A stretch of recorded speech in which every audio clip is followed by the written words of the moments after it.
Welcome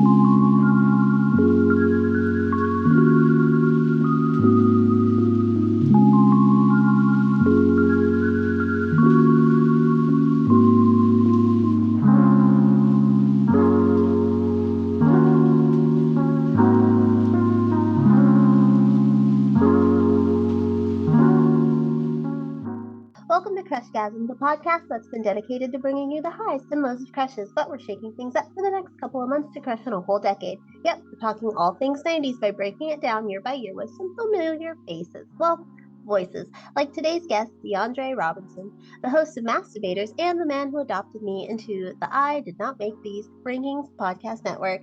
And we first met him when he came through to talk about a TV MILF crush on the forever stunning Felicia Rashad. And today, he's here to talk about the year that saw Zach Morris going away to college, 1993. Diandre, how are you? I am well. I mean, I'm pretty sure there's more things happened in 1993, but I am very well. I mean, my brother was born. I became a middle child in 1993, so it was a big year for me. But before we start talking about this year, where can we find you and Masturbators and all your goodness online? So, yes, I'm Diandre Robinson, host of Masturbators. You can find Masturbators anywhere you get your podcast fix. Also, we have the website, masturbatorspodcast.com, and also the lovely I Did Not Make These Rankings podcast website, which Kendra made ever so greatly. And it's the IDNMTR podcast network.com. We're going to get it down by the end of the year. Yeah. So let's kick this off with, what were you doing in 1993? I was 5. Okay. I was 5. So I was a little, let me make sure I was 5. Yeah, I was 5. So 4 or 5 years old, running around Philly, West Philly, watching, I don't know what 5-year-olds watch. Probably a little bit more than normal 5-year-olds, but yeah, I was 5. So I was a PBS kid, so I was watching Barney and Sesame Street, Mr. Rogers' Neighborhood, and all that kind of good stuff. The classics. The classic at that year. Now I respect more now because I'm older. That started in 1993. You'll talk about living single, your Monday Night Raws, all that kind of good stuff. But I'm pretty sure I was just watching, Power Rangers and PBS stuff. Yeah, PBS was amazing. I was a big PBS Kids fan. I was in love with Sesame Street, Reading Rainbow, all that good stuff. But I have to admit, this year was overflowing with amazing pop culture moments, and I had a really hard time narrowing down what we were going to talk about. But you already mentioned it, your favorite thing about 1993 that you came to love a little when you were a little older, Living Single. What about Living Single makes it the best thing about 93 for you? Well, one. A couple of things. One, the cast was amazing. Now, again, being a black man from Philly and seeing these black people do their thing with this show is amazing, especially to us and my mom and everyone who watches around where I live. And I'm not going to go and get to the tragedy that some major show took from the show, but it was the stepping stone of a major show. If you don't know, Friends actually took the idea of Friends from Living Single. There's no living single, there's no Friends. So, but yeah. Do you have any favorite, now that you're older and you watch it, do you have any favorite characters or show, episodes? My favorite episode is when, and I know you just start reoccurring more on social media now, but my favorite episode is when they wanted to play poker, and poker was a man's game. But Khadijah beat the brakes off of them. And the one guy called the other guy, and I'm not sure I can say this, but called her a bitch, and they all hell broke loose. And it's one of the first time I ever heard the song "You and I T.Y." by Queen Latifah, which I love that song, by the way. But the first time I ever heard it was that episode. I always love the one where Maxine and Kyle first sleep together is so funny. That one just gets me. But I was always a Sinclair girl because she was the first black girl I saw who was weird, because they were always so cool on TV when there were black people on TV. They were always really cool, and I was not that. But she had troll dolls just like me, so I was like, oh my god, that's me. And that love aspect with Sinclair Overton was amazing as well. A lot of great couples. Oh my goodness, the love aspect with that was amazing, and you saw that relationship arc grow from being friends to dating to getting married was just amazing. I mean, they say living single, but it was like relationship heavy on that show, especially Deja and Regine. They were always having men and men. So they, other than living single, so on the 90s episodes, we have a reoccurring segment where we talk about people's sexiest man and the most beautiful person. Do you have any guesses who they could have been in 1993? 1993. So I'm guessing he's Dwight. Yes. Okay. Was somebody weird? Like somebody you wouldn't think that was the sexiest man? No, it's definitely someone who was big in the 90s, if you think real hard. And then the most beautiful woman is definitely a 90s icon. Well, the most beautiful person, but it's usually a woman. Wait, didn't Pretty Women come out around that time? I'm pretty sure he was. So I'm going with I'm gonna guess Richard Gere. Richard Gere was people's sexiest man. I think Pretty Woman was a year or so before this, and for me, I thought he like peaked with Pretty Woman. So I mean, but he was still going strong in '93 as the sexiest man. Do you know who the most beautiful person was, though? My mommy. It was Cindy Crawford with Beauty Mark, which I think is a good choice. Again, 1993, such a marvelous year for pop culture that we could really start anywhere, but we're going to celebrate the Black excellence and that spawned with Billboard's Hot 100, because the year prior to this, R&B was doing its thing, but in 1993, it was blackity black, black, black. And if you consider Whitney's I Will Always Love You and Mariah's Dream Lover as like maybe AC pop, they're still black music. What do you think led this shift to black artists in both R&B and hip hop taking over mainstream music that year? Well, you said it, because they took over mainstream music. I mean, everything was going over from, especially in '93, was going over from all the '80s pop stuff to a little bit more, I guess, sexy and gangster, quote unquote. So I'm looking at the list right now. I Will Always Love You, number 1. Whoop There It Is, number 2. Janet Jackson, That's the Way Love Goes. I mean, people started seeing our talent for what it was. Don't get me wrong, I'm not saying that they didn't see it before, but especially in the 90s, that's for rap, because you still got nothing but a G Thing, Rum Shaker, Informer, which is not really black. I know it's still not black, but on the rap side. So the top 10 songs of the 90s, I think people will actually start seeing the art and being sexy or art or having rap songs, stuff like that. So yeah, because a lot of these Hot 100 is literally probably would be in a lot of people's playlists of making babies. Yeah, and that's what I was thinking. I think MTV definitely helped usher it in the 80s, but there was this like abundance of sexuality in the 90s that I sort of felt very like free love, like in the 60s, and I feel like R&B was right there with songs like Silk's Freak Me and SWV's Weak. Do you think we as a society maybe have gotten a little too buttoned up, and because we don't hear that so much more like in mainstream music anymore, aside from WAP? That's not like a sexy song. That's not a sexy song, but it's a dirty song. Well, yeah, so this more about, because society did get a little bit watered down. The 90s was a lot more, how can I put this, a lot more, we used to do a lot more in the 90s, which was freedom of speech. There wasn't, and what helps us now is social media as well. So now it's more love songs, especially R&B. There's not a lot more sexual songs. In the 90s, everybody was fucking. Excuse me, everybody loved sex. So, but now where everyone wants to love and let love and all that kind of good stuff, which I'm not saying is bad, but it's definitely not how it was in the 90s, where, like I said, I'm thinking like maybe 40% of the top 100 is, I'm about to put a baby in you. I know. Because, like, let's be real. Like, if a drag queen reading to a kid in a library is going to send a parent over the edge today, can you imagine them hearing their kid belting out some 90s R&B today? They'd freak out.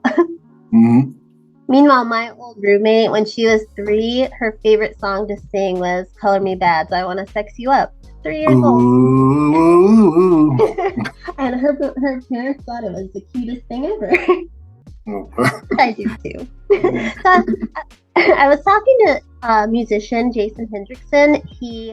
His came on about his icon crush, and it was Janet Jackson, who was doing very well in the 90s, especially this year, 1993, with That's the Way Love Goes. And I asked him if he'd like Janet to release new music. And he said something very interesting. He said he wouldn't want to hear her try to conform to what's popular now. Like, he wouldn't want to hear Janet making a trap song. It just wouldn't be for him. And I immediately thought of Madonna, because she's someone who does try to stay relevant. Do you think Jason had a point there? Could you see any of these like hit makers from the 90s who kind of were like classic in the 90s trying to keep going and doing these like TikTok dance trends? No, well, because you're 30 to 40 years, 50 years old now. You try to do a TikTok trend now, you break your knees. That's that's what's going to happen. But two, the reason why you did so well in the 90s, because that was the era of the things you should do. You transcended the 90s. You did that. I wouldn't want to see Janet Jackson do WAP. But I would still love her diehard fans. She knows, most people not even know what their fan base is. And her diehard fans are people my age and older, around our age and older. And that's good. You don't need to conform. Like we personally would still buy your stuff. We're dying off, but we still personally buy your stuff. So yeah, I agree with them. I don't want her or anybody to conform to what they're doing now. Boys to Men, Mariah Carey, anything like that. Yeah, I agree. I think it also comes across as like desperate. Madonna. So we're gonna go from the black excellence that was music to the wild and recklessness that was TV, and start with the WWE, because this is the year that Monday Night Raw debuted, and I know you're a big wrestling fan. Were you on top of this right away? I was. The first time I ever went, the one thing I remember like vividly is going to a Raw live taping of Raw. It was the main event was Vince McMahon versus Stone Cold Steve Austin, and it was amazing. I think that probably was like '97 though, but still, I was still watching that even before, and I still watching other wrestling as well, like ECW and WCW. But Raw, it brung out, it let everyone see what we didn't see, or what we only could see maybe 4 or 5 times a year on pay-per-view. Raw gives a weekly show, a weekly scripted show, and I enjoy it ever since. I still watch Raw to the day. Tomorrow I'm going to see AEW live. And I still love watching wrestling, period. And even like wrestling is great. I think everyone has to have at least like a little part of their life dedicated to wrestling, whether you keep with it or not. I definitely did. Jeff Hardy era was mine. But my husband has a podcast happened in the 90s, and so I'll watch old wrestling with him, and it can be a little problematic at times with the racism. Do you ever think back like that was a little much? Oh, hell yeah. And still to this day, the other stuff that people don't understand that's racist or prejudice on especially the WWE sucks. Vince McMahon wrote in a line. This was '93. This was maybe about early 2000s, but he actually wrote in the line where he could say the N-word. Oh God! He literally said, "What's up, my N-word?" to John Cena. I thought he did that. Didn't he do that to Booker T once? No. He did it to John Cena, but Booker T was right there. Okay, that's it. Oh. And also how there's if you are outside of The Rock and Roman Reigns, who is actually Samoan, by the way, if you are actually a Black or African champion, you only get per average maybe 6 months with the championship belt before they destroy just destroy a career. Like Brock Lesnar and Brock Lesnar beat all the last 3 black champions. Brock Lesnar beat in under 3 seconds, or under 30 seconds, something like that. It was gross.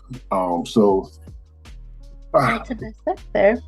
and there's not a lot of black champions. There are a lot of world black champions. Again, Roman Reigns and The Rock, yes, they have brown skin, and I'm not saying they're not black, but they are Samoan. So, and the Samoan family in wrestling is huge. Like, you can't get rid of that family. They're like a dynasty. Yeah, but any other black champion, there's not a lot of other black champions in the WWE at all for a long reigning time. Gotcha. Well, from going from something super, super masculine, we're going to talk about another thing you're a fan of, which is a little more on the sensitive male side, and that is Frasier, because Cheers ended in 93, but NBC was quick. They were quick with this turnaround, and I have to admit, like, I wasn't a fan of this show when I was a kid. This is not something I would have watched, but today I'm obsessed. I mean, Cafe Nerosa is our Wi-Fi name. A quote of the series hangs above my bed. I'm obsessed. What do you think made Frasier Crane able to be such a powerhouse character for 11 more seasons on his own? Well, first things first, I love Frasier. You said it before. I'm going to say it again. I love Frasier. However, though, I didn't watch Frasier until I got out of college. And I'm glad I didn't, though, because I know if I watched Frasier when I was younger, I would have hated it. And I probably would never give it a chance. Me watching Frasier now, when I got out of college, when my brain is developed to like get all that quote unquote smart jokes. Yeah. It's like Big Bang Theory. I'm glad I got to watch that whole series after college as well. But Frasier Crane, I mean, Kelsey Grammer, if memory serves me right, he actually fought for that. They didn't want to do it in the first place. He actually fought for it. And those kind of jokes was different. That kind of sitcom was different. It wasn't a family-based sitcom. I mean, I know Cheers was neither, but I'm pretty sure in 93 you had a lot of family-based sitcoms, even with black. You had Fresh Prince of Bel-Air, Full House, Family Matters, like all those things. And he was a bachelor in Seattle. So I think that what made it Frasier great was first thing the writing. I know Kelsey Grammer helped with writing as well, and how different it was from other sitcoms, because it was smart comedy and it was bachelor comedy. So that. But I think they kind of did tie in the family, giving him the dad and the brother that he most definitely did not have when he was on Cheers. Making up that dynamic. Yeah, but his dad was okay. There was a loving family, but they took digs at each other all the time. Again, it was, to me personally, I thought it was just a whole different show. When you were younger? Now they're about to show the aired in 1993. Frasier was a totally different show. Like I said, it was a smart comedy. It didn't, and a lot of those shows back then, TGIF and all that kind of good stuff, all those sitcoms dealt with actually hard topics as well. Fresh Prince dealt with hard topics, Family Matters dealt with hard topics, Full House, they dealt with drugs and relationships and rape and assault, so all that kind of good stuff. Frasier just wanted to get laid. He was the R&B song. Yeah, he just wanted to get laid. So, like, again, it was to me. I think the reason why it went so well because it was just so different.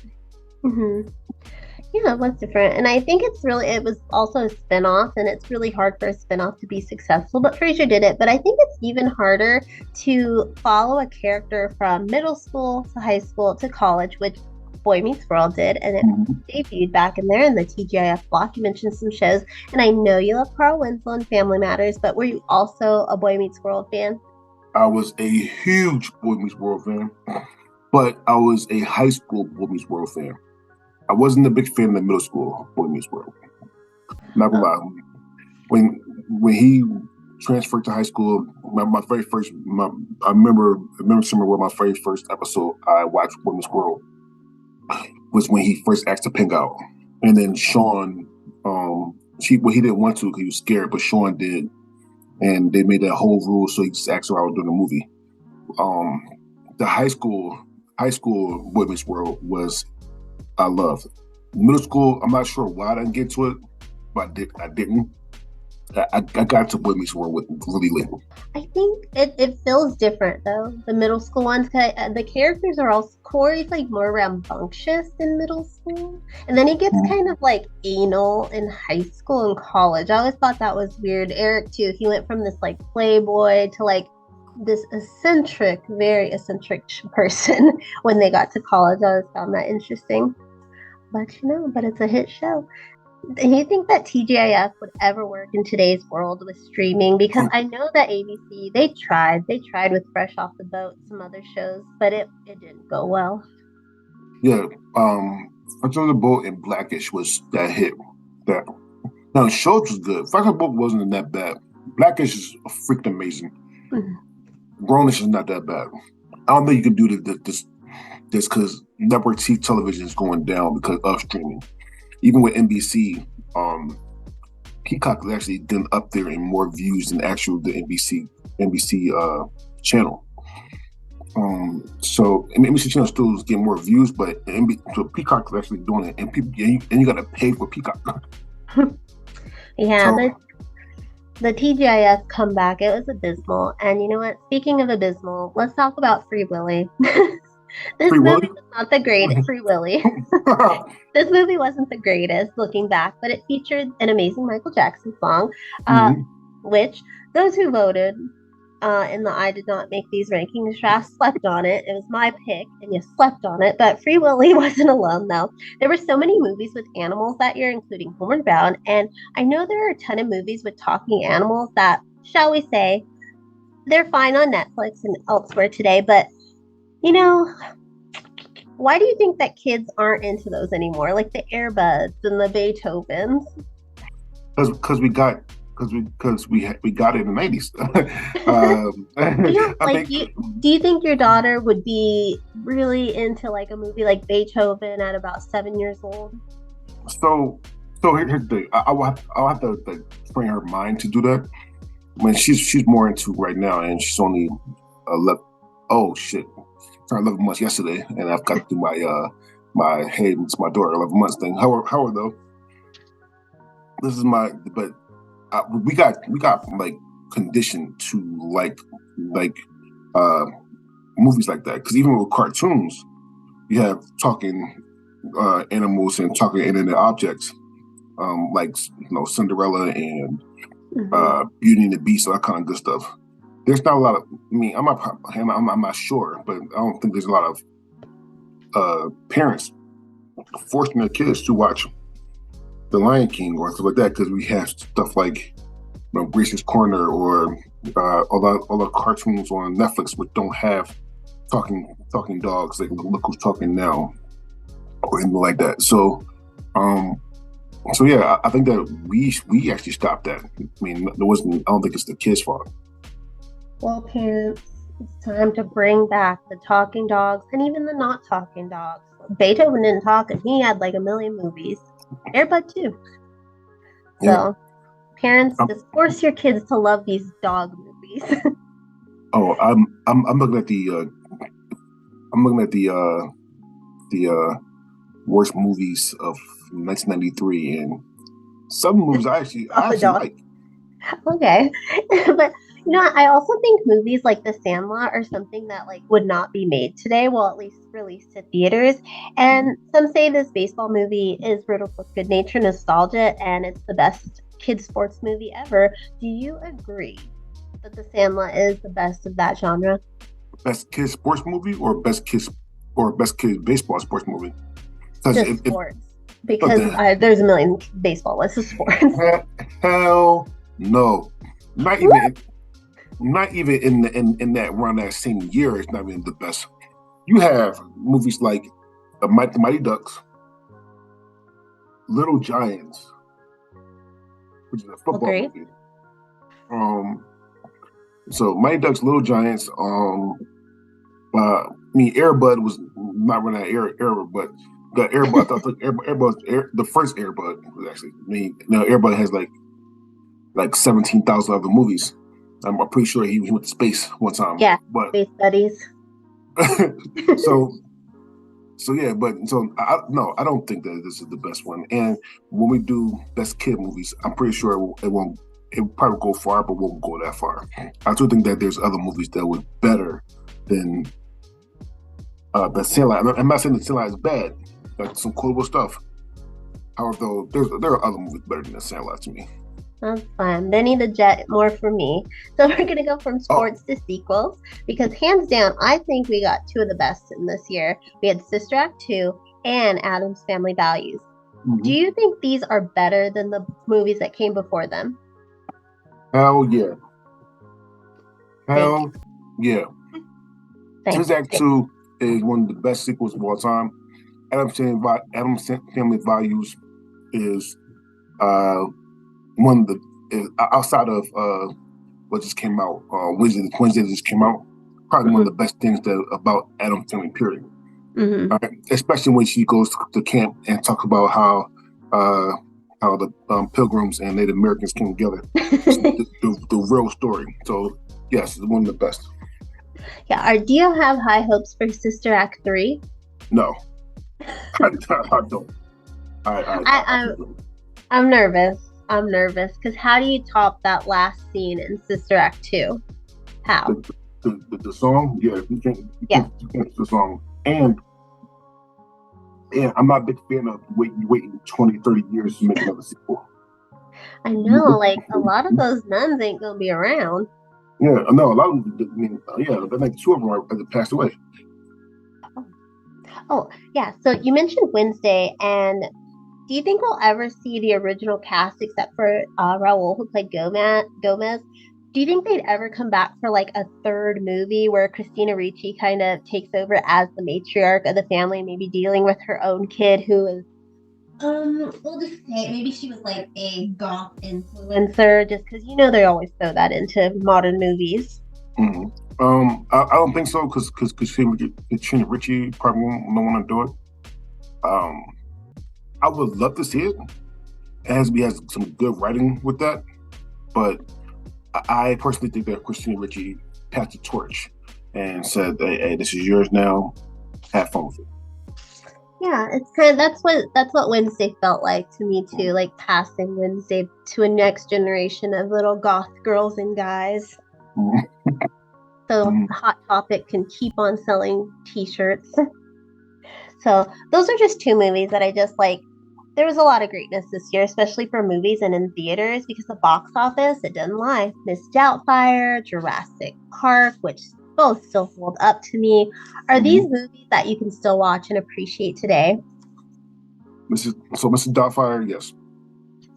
Jurassic Park, yes, as well. And I have written down movies of 93 that I 100% loved. And I had it down.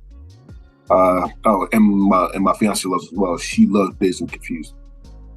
Oh yes, which sadly they were like, if they made it today, the class or whenever this meme came out, it would be the class of 2005, which was mine, and I got very sad.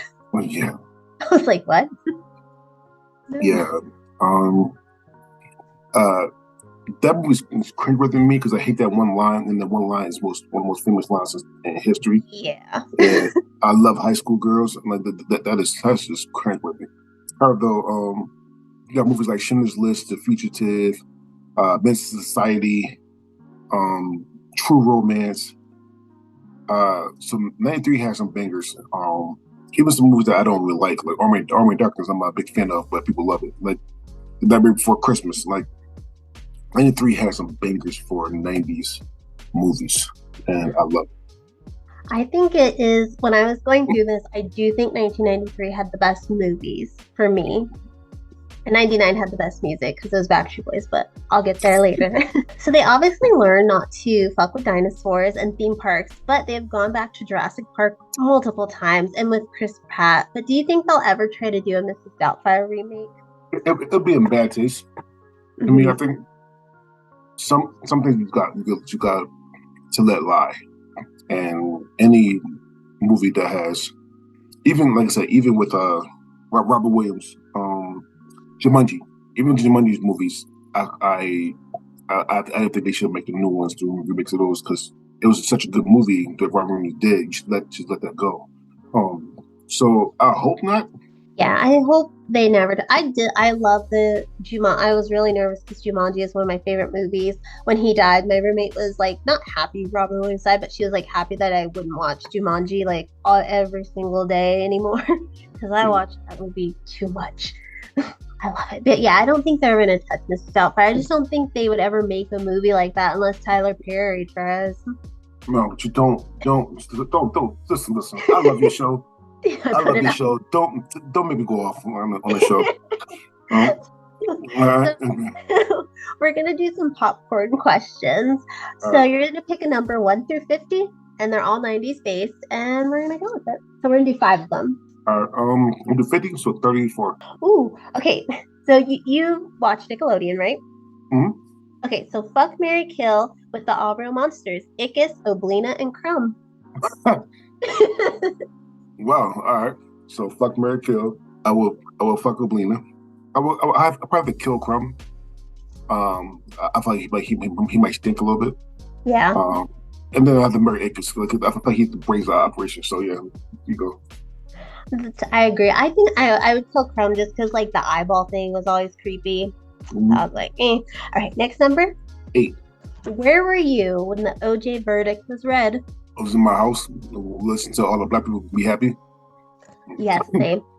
I lived in a really white town, and my mom was like, because she's white, she's the only white person that was like, all right, well, you got off. And I was like, now years later, I'm like watching that FX thing, Mary Murphy's, and I'm like, that guy did it, guys. Like he did it.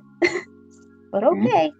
And my dad was a cop, and he was like, nah. And I was like, yeah, Dad.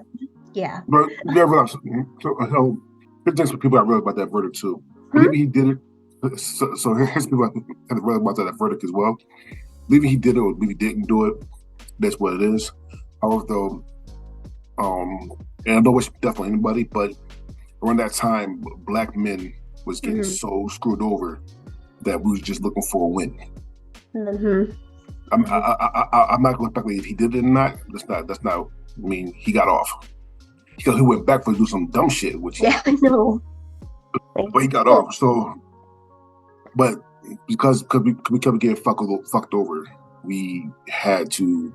We was looking for a win, and we got it in with OJ. It's one of those wins like, ooh, we won, but what was the at what cost? Yeah. It's like very Thanos. At what cost? What did it cost you? Everything. Right. Next number 26. Would you rather have spent your birthday in the 90s at Chuck E. Cheese or the Discovery Zone? Discovery Zone. Because I've been to Chuck E. Cheese. I've never been to the Discovery Zone. I always wanted to go. Oh my God, same. We had the commercials and we were like, where is it? Mm-hmm. And then they just went under really fast. We didn't know the hell. Yeah, definitely Discovery Zone. Right, next number 19. Okay, what song do you think was played out more at graduation? Simisonic's Closing Time or Green Day's Good Riddance? Green Day's Good Riddance. I know that song. And last one. 3.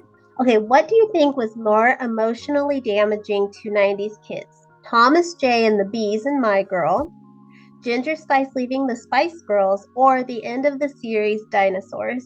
If you did homework, then you knew Dinosaurs was going to die. It's sad, but you knew. No offense, but nobody in Philly cared about this Spice Girls.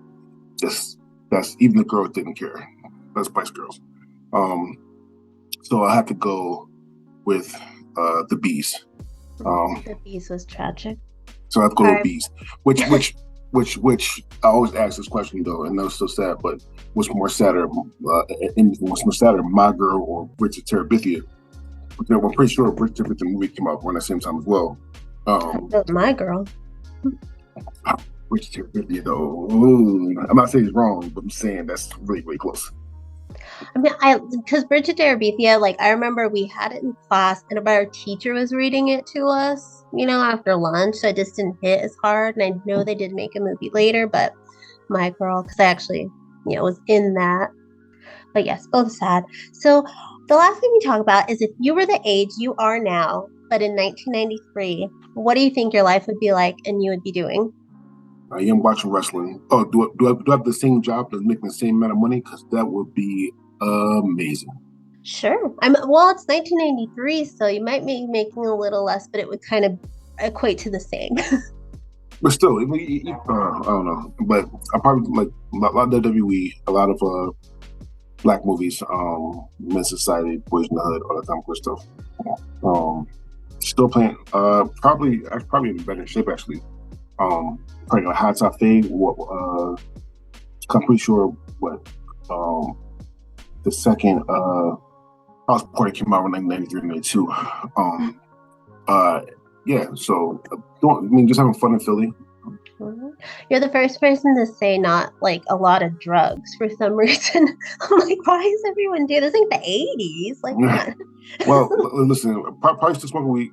Yeah, but it wouldn't have been legal. Fun. So we're at the end. So can you tell us where we can find you again online? Remind people.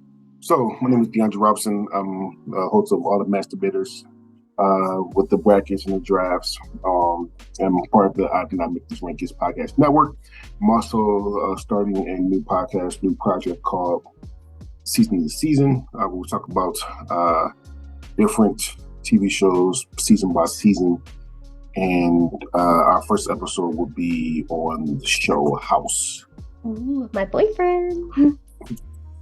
So, Dre, thank you so much for taking the time to talk everything 1993 with me today. And everyone, you can find all of that information below. And until next time, as always, keep crushing it.